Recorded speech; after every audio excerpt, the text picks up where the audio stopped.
Okay, so I thought I'd continue to live the dream on a Monday morning. Look at trigonometry. Absolutely love trigonometry, one of my favourite things. Okay, I think it scares a lot of people off, but actually it's got structure, it's got method. Actually, it's a lot easier than you think. So, first thing you need to remember is your letters, and I would always write this at the start of each question. So put your soccer toe up.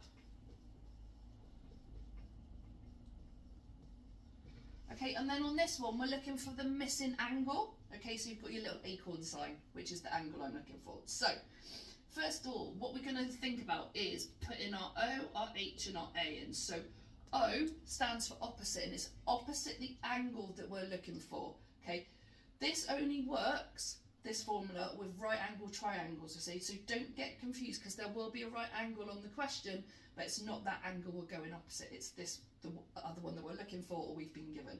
So O is the side opposite it, so this one here. Okay, then I've got H, which is my hypotenuse, which obviously is opposite the right angle and is the longest one to the diagonal, so this is my H. And then A stands for adjacent. Adjacent means next to, and it's the one next to the angle. Okay, so I've labelled my sides, my O, H and A. Sorry. Okay. Then I look, which of these three sides actually isn't giving me anything? Which one gives me no information, doesn't help me? Well, actually, these two I've got numbers. A gives me no help at all, so I'm going to get rid of A. So I look at my SOHCAHTOA and I think, right, which one's got A in that I don't need? So I'm going to get rid of cos, and I'm going to get rid of tan. Okay, so it means I'm going to be sin or sine. Some of my pupils in my class love that they prefer to call it sin because it just sounds a bit dark. Okay, so we put our sin or sine, and we don't know what the angle is, so we put our little acorn in, equals, now we've got OH, which means opposite over hypotenuse. Okay, once again we put our sin in,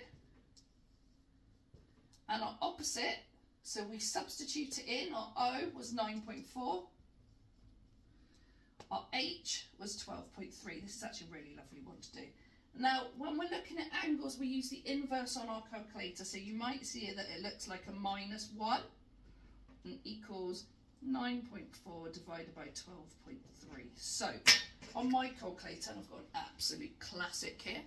Okay, so as we look, we have got our sin or sine, cos, tan buttons. If we wanted to use them normally, we'd just push them. But for this one, we're going to have to use shift.